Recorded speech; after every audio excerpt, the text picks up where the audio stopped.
I'm Billy S, welcome back to the channel. Shadow of the Erdtree is just a few days away, and while you've got guides upon guides from big name YouTubers about how to prepare for the DLC, I want to throw my hat into the ring from a purely casual perspective. I'm talking about players who haven't picked up the controller in a while, the players who took a long break and are coming back to Elden Ring, not quite sure on what they need to obtain or collect to prepare for the Land of Shadow. I'm talking about the players like myself who preferred to face new content on an original New Game run because we're terrified of that New Game Plus scaling. As such, the advice in this video may seem obvious to Souls veterans, but should help players reacquainting themselves with the game to find their way. First off, let's talk about the unlock requirements to access the DLC. While this is widely known information at this point, it still goes without saying that in order to access Shadow of the Erdtree, you have to defeat two bosses, Starscourge Radahn and Mohg Lord of Blood. Radahn can be fought only after you've made it to Altus Plateau for the first time.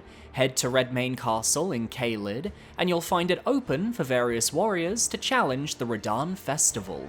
Coming to Redmane Castle before reaching Altus Plateau is possible, but you'll instead find the castle filled with enemies and an optional boss fight against a misbegotten warrior and a crucible knight. You can only face Radahn when the festival event is triggered. He's a demigod and a shard bearer with one of the coolest fights in the game. Casual players consider using the summon signs in the arena to call forth warriors to your side, and make good use of the large space you have with Torrent to come out victorious. Mohg Lord of Blood is the other required boss, and easily the more important of the two, though I must clarify, we are looking to kill Mohg Lord of Blood, not Mohg the Omen in the subterranean shunning grounds. That is an entirely different fight. He's hidden in an endgame area called Mohgwyn Palace, which you'll need to access if you wish to face him in battle. There are two ways to go about this. The first is to follow White Mask Vare's questline. Upon claiming your first Great Rune and meeting the Two Fingers in Round Table Hold, head to Aaviier of the Lakes and visit the Rose Church. He'll be standing outside and will grant you the Festering Bloody Finger. From here, you have two ways to progress his questline: either invade other players 3 times with the Festering Bloody Finger. It's not required to defeat the player you're invading, just the act alone is enough to make progress. If you're like me and you don't have PlayStation Online though, you can go to the Wraithblood ruins in Altus Plateau and find the invasion sign of Magnus the Beastclaw. Defeat him and then return to Rose Church. Vare will then give you the Lord of Blood's Favor, an item that must be soaked in the blood of a maiden. The easiest to access is the corpse in the Church of Inhibition, found at the top of the Frenzied Flame village. You'll know you're in the right place when Vike invades you for a fight. Soak the item in the blood of the maiden and return to Vare, and you'll receive the Pureblood Knight's Medal, which can be activated to warp you to Mohgwyn Palace. This is the quickest way to reach Mohg, and allows you to skip the blood pools where most of the dangerous enemies in the zone reside. But if you're like most casual Elden Ring players, character questlines are hard, and sometimes you want something a little more straightforward. The second way to reach Mohg goes as follows.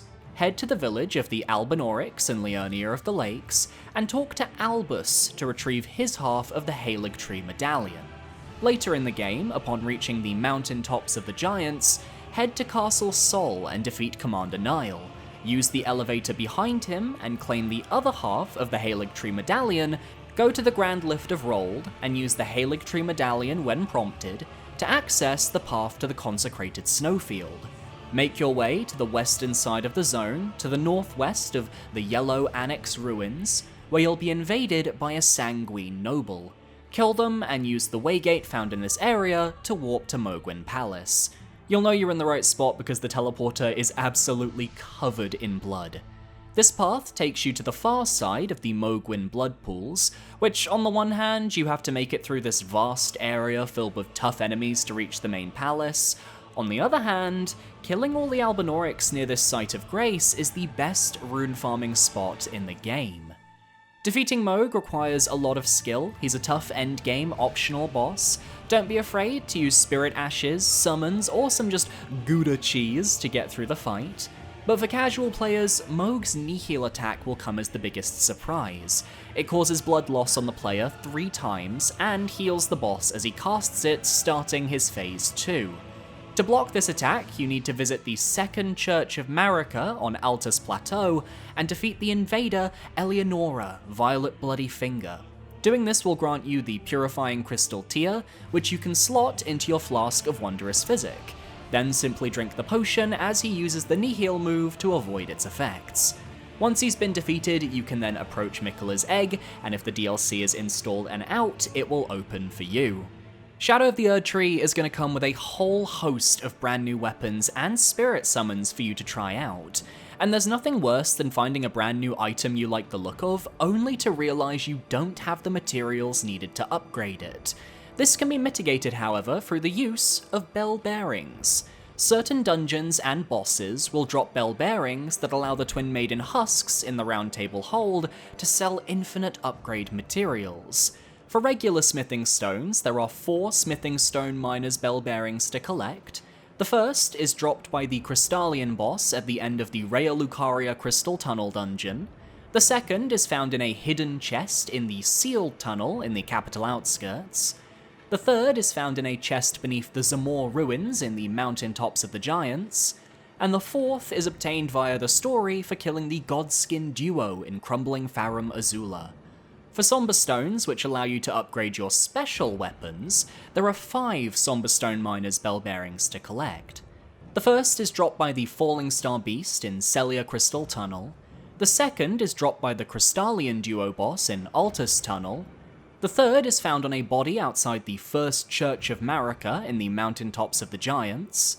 The fourth is found on a corpse next to the Tempest-facing balcony Site of Grace in Crumbling Farum Azula, and the fifth is found in the abandoned temple on the north side of Crumbling Farum Azula. This will get you access to every upgrade material except the Ancient Dragon Smithing Stones and Somber Ancient Dragon Smithing Stones, that get their weapons to plus 25 and plus 10 respectively. Those are less plentiful, with only a handful existing per run, and many are gifted for completing questlines or via other obscure means. So don't worry, a plus 24 and plus 9 weapon will do you just fine. And if past From Software DLCs are any indication, we'll be getting more opportunities for upgrade materials within the Land of Shadow itself. As for Spirit Summons, it's the same deal. There are 3 Glovewort Pickers bell bearings you can obtain.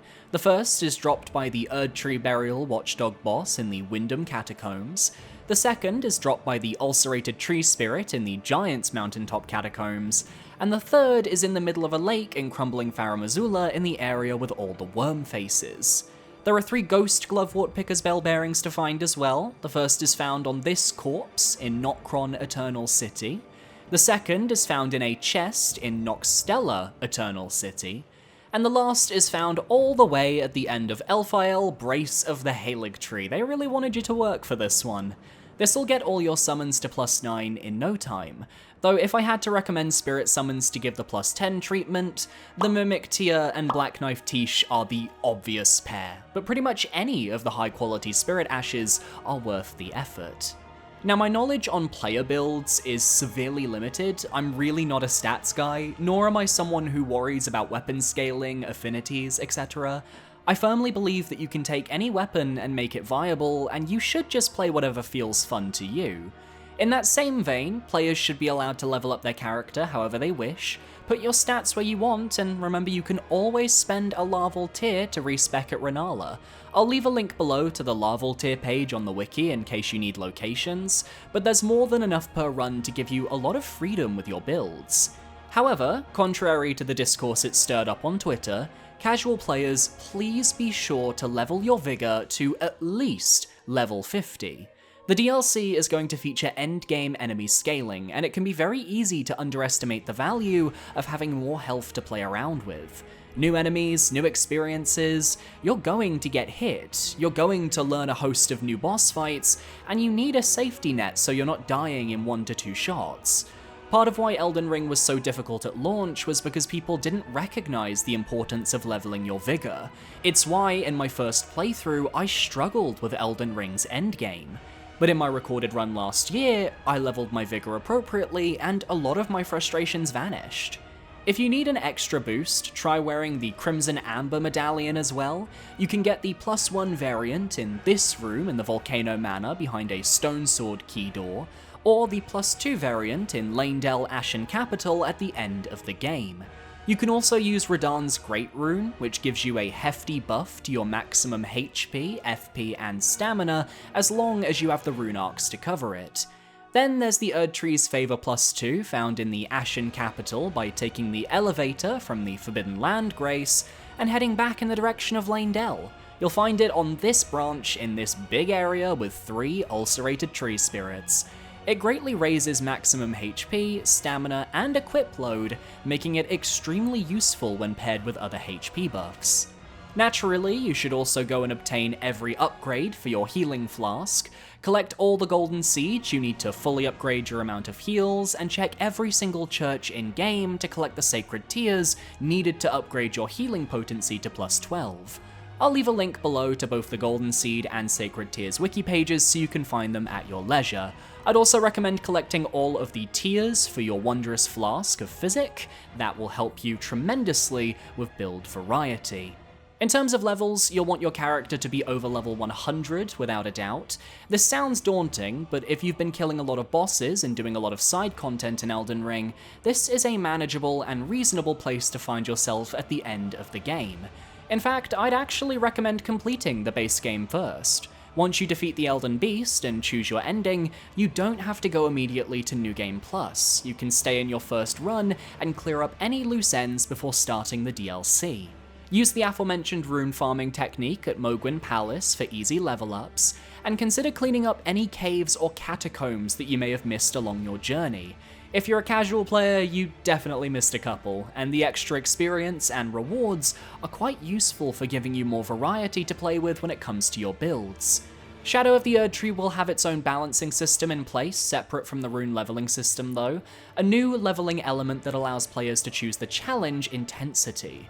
I personally haven't looked into the specifics as I want to be surprised when I boot up the DLC myself, but any way to make the DLC easier and more accessible, while still allowing the player to engage with the gameplay, is a good inclusion to me, and should help new players to settle into the Land of Shadow without much concern.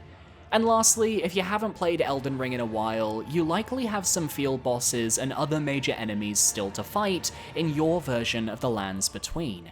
I'd recommend taking an afternoon to go around and fight a couple of these creatures, just so you can reacclimate to the controls and shake off the rust. You never know what the DLC will throw at you, but as long as you're familiar with your controls, you'll be able to respond to more threats as they come. Most importantly though, have fun. This is a DLC expansion that will likely dwarf all of FromSoft's previous DLCs in terms of size, scope, and potentially quality, and there's nothing more magical than getting to experience a brand new world alongside the rest of the community. Read those player notes, talk about your journey online, summon your friends to help you through the tough times, and you'll overcome all the challenges in your way. I'll see you in the Land of Shadow. And that's the video. Do you guys watching at home have any tips you want to share? Leave them in the comments below, and be sure to parry that subscribe button so you can stay up to date on all my future videos. My social medias are on screen now, feel free to follow where you feel comfortable. I recommend my Twitter or my Discord. My Twitter is definitely the best place to go though, it's just easy to follow, or just go to my community tab, I post there as well. A massive shout out to my YouTube channel members for supporting me for another month. Thank you so much, you guys are amazing. And I'll see you next time for another video. Adios.